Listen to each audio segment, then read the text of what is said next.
Israel is considering annexing Judea and Samaria, the so-called West Bank, as a response to many Western nations discussing a Palestinian state and expressing support for it. Is a Palestinian state achievable? Is that something that is really in the realm of possibility at this point? Take a look at this clip over here with Jonathan Concricus, the former IDF spokesperson. He's talking on the news about this plan forward. So we'll watch this clip together and then talk about it. But first, hit that subscribe button over there in the corner. We'd love to stay in touch. Check this out. Still with me in studio is Lieutenant Colonel in Reserves Jonathan Concricus. Jonathan, is this a reasonable response coming from Israel, or are there better measures that Israel can do to deter a Palestinian state? Because some argue that this could embolden countries that are going forward with recognizing a Palestinian state no matter what. And by annexing parts of the West Bank, they're just going to make those voices stronger. Well, this is Israel's response. I mean, Israel is responding to what I think are terribly erroneous decisions by European states that may think that they are building the future of a Palestinian state, but what they are is strengthening Hamas. And I think that their read on the situation is very naive and really does a disservice.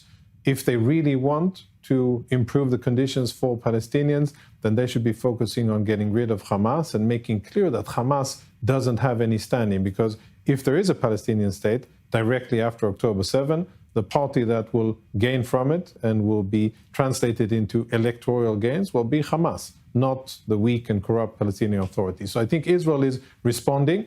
Israel, mind you, has done that hold me back trick once in the past when we were just before writing or signing the Abraham Accords in order to basically get the other signatories to cross the last miles and to really sign the deal. There was a threat on the table by Israel that if it doesn't happen, then we will indeed, what Israel calls, apply Israeli sovereignty over Judea and Samaria. And that appeared to have worked, and the Abraham Accords were signed, and the Arab Emirates and other countries are part of it. So it's been on the table for quite a while.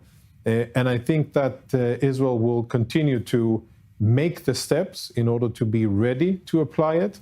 But then it doesn't have to be a full-scale application of Israeli law or annexation. It could be partial. It could only be, for instance, one part would be the Jordan Valley, and then certain clusters of Israeli settlements or communities. It could be those two combined, or it could be an expansive one, which would be all of the territory, which would put Israel in a very challenging situation when it comes to having around 3 million, a little bit more than 3 million Arabs living in sovereign Israeli territory, which is something that I think Israel will want to prevent. But in any case, this has been fast-tracked because of European action, which I think is very, very naive and just not doing any good, not for Israel, not for Palestinians. What I think is that this issue, which the world has been so fixated with for at least 77, 78 years, I think we should apply some creative, new, fresh thinking and really address the problem. And perhaps most importantly, in case Europeans are listening, listen to the people on the ground. Listen to what Palestinians say. Listen to what Jews say. None of these sides are interested in the blueprint of the situation or solution that you're providing. So I think we should be thinking about different things that are better suited to local culture and that may have a chance of working. And the people on the outside don't seem to truly have a touch with what is happening on the inside. No, it's quite imperialistic and a bit colonial. As we usually see with many of these European powers. Jonathan, you say that this is Israel's response to these countries coming up with this Palestinian state. And it seems Israel continues to be on the response side. But when is Israel going to be on the offensive? Should they have a more aggressive stance when it comes to this? All comes back to diplomacy, it seems, and public opinion. Does Israel need to be taking more of an aggressive stance at countering these claims then? I wouldn't say an aggressive stance. I would say that what's needed is tremendous investment by Israel in soft power, in diplomacy, in fighting in the realm of information, hearts and minds.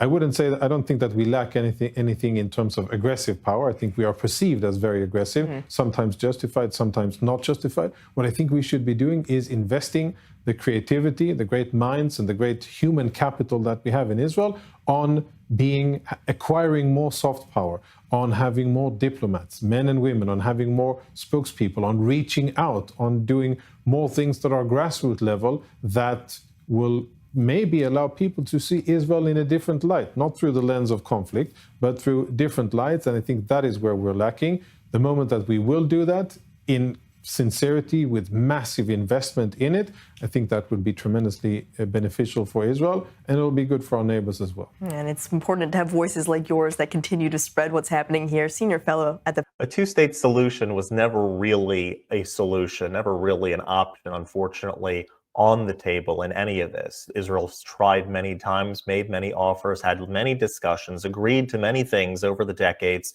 and it was never received, it was never agreed upon, because the goal is not for lasting peace for everyone. That's not what it is. It's about the destruction of Israel. And even when you're not talking about outright genocidal maniacs like Hamas, the Palestinian Authority themselves, the more liberal of the two in the so-called West Bank in Judea and Samaria, they still are paying pay for slay. That if somebody from their area does different sorts of terrorist activities, that the family is compensated for the person dying in facilitating a terrorist act. And so you can't make peace with a government body that is endorsing those things. After October 7th, I think the delusion of the two-state solution was sort of really made abundantly clear to everybody that this is just not an option. And so what they're talking about now, it seems, what Prime Minister Netanyahu is mentioning, is that something where they have an ability to govern themselves with certain restrictions as far as not being able to attack Israel. So Israel would be sort of responsible for their defense and sort of in control of the airspace and whatnot, because we know, and at the end of the day, this is a question that's always asked, if Israel were to put down its weapons tomorrow, they would come in and destroy all of Israel. But if they were to put down their weapons tomorrow, there would be lasting peace. Because at the end of the day, Israel is in it for the peace. They want lasting peace for the region. They have no interest in having their citizens constantly bombarded by rockets and bus bombings and Sparrow Pizza Shop bombings. They don't want to continue living a life like this. Not a normal life for anyone to have to live. And God willing, through the process of this war and finishing off Hamas, that we can be in the next stage of discussions for a real and lasting long-term peace in the region. If you like this content overall, hit that subscribe button over there in the corner. We'd love to stay in touch. Take care.